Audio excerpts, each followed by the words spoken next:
अगर Thales theorem या BPT theorem सीखना चाहते हो तो फोन को रोटेट कर लो। अगर एक ट्रायंगल है एबीसी जिसमें डीई पैरेलल है बीसी के, तो हमारा जो रेशियो होगा एडी अपॉन डीबी, एई अपॉन ईसी, ये दोनों इक्वल आएगा। ये बोलता है बेसिक प्रोपोर्शनैलिटी थ्योरम, इसको बोलते हैं थेल्स थ्योरम भी।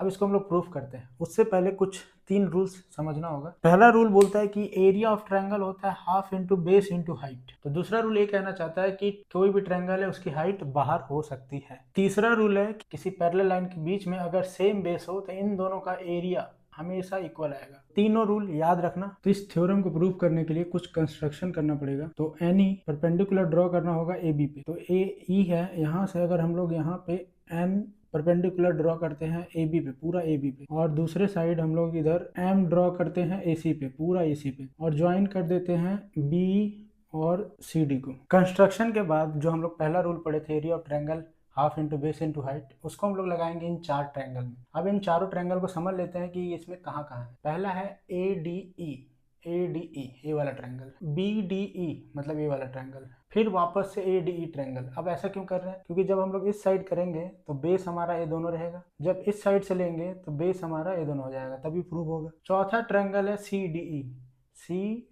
ई, ये वाला ट्रायंगल। तो इन ट्रायंगल का एरिया निकाल लेते हैं इस फॉर्मूले की हेल्प से।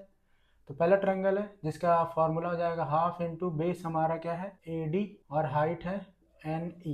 ये है बेस और ये है हाइट, परपेंडिकुलर डिस्टेंस जो हाइट है, ठीक है। दूसरे का हो जाएगा हाफ इंटू डी बी, और हाइट है एन ई।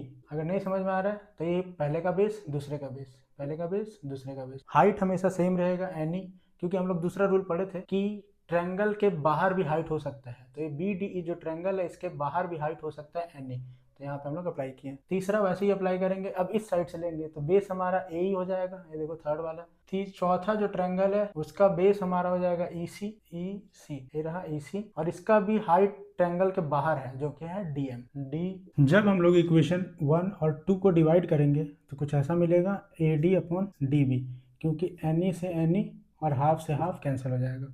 वैसे ही इक्वेशन 3 और इक्वेशन 4 को डिवाइड करेंगे तो यहाँ भी हाफ से हाफ कट जाएगा, और डीएम से डीएम कट जाएगा, तो यही अपॉन ईसी मिलेगा ये दोनों। अब यहाँ अगर गौर करोगे तो फर्स्ट ट्रायंगल और इसका फर्स्ट ट्रायंगल दोनों ए डी ई है, तो फर्स्ट ट्रायंगल इक्वल है। जो हमारा ए बेस का ट्रायंगल है इसको इक्वल करने के लिए हम लोग रूल नंबर 3 पढ़े थे कि दो पैरेलल लाइन के बीच में सेम बेस वाला ट्रायंगल हो तो वो दोनों आपस में इक्वल होता है। ये दोनों ट्रायंगल आपस में इक्वल हो जाएंगे तो हम लोग का जो राइट हैंड साइड वाली वैल्यू है वो आपस में इक्वल हो जाएगा, जो कि हम लोग को देगा A D upon D B, A upon E C. तो यही था हमारा थेल्स थ्योरम।